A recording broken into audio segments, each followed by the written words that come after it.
Pakistan, the land that takes pride in its traditions and scenic beauty, one of her most beautiful features being her rivers, namely the Ravi. However, what has become of her Ravi today? Contaminated with filth and barely a river.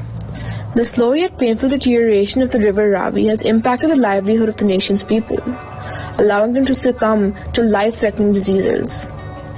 Fish sales as well as agriculture are also greatly impacted by the deterioration of the Ravi, and that is just the tip of the iceberg. My team and I were able to arrange for an interview at WWF Lahore with Mr. Sohail Ali Naqvi, who is the Senior Project Officer and Coordinator of the ongoing River Ravi Commission. Mr. Naqvi was able to tell us about some of the ongoing efforts and programs being set up by WWF to ensure the development and safety of River Ravi in the near future. So the main issue is the management and handling of the water. If we talk about one of the most important tributary of the Indus River is the River Ravi. It comes from the mountainous region via India. It comes into Pakistan. Pakistan is stretched about 500 kilometers.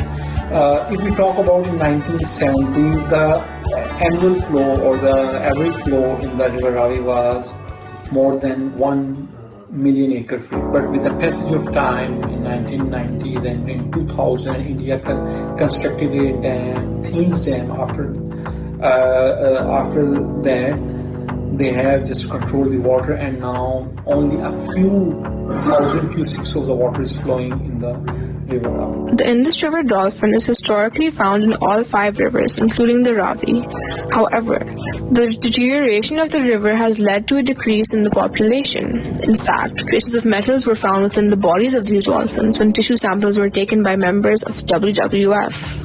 Pakistan is known for exporting goods such as fish as well as agricultural products. The traces of metals found within the flesh of these dolphins is what led to their eventual death. Imagine what could possibly happen if the fish from this contaminated river was consumed by the public, or for that matter, even exported around the world. Mr. Naqvi was further able to brief us upon the ongoing projects taking part under the River Ravi Commission, one of which was the construction of artificial wetlands around the river, which would serve 2 very important purposes. One of which is absorbing any chemicals present in the groundwater and preventing them from seeping into the river.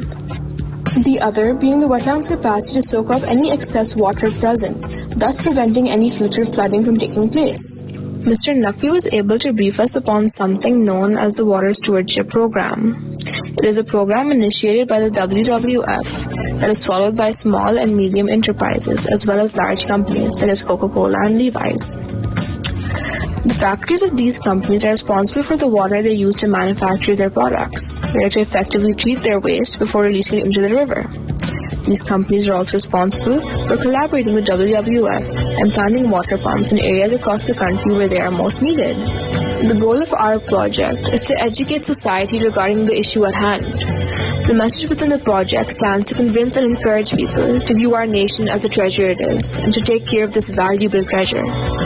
We want people to know that every little bit of effort counts, that tasks such as simply throwing a wrapper in the trash instead of on the ground is actual progress towards a safer and cleaner marine environment.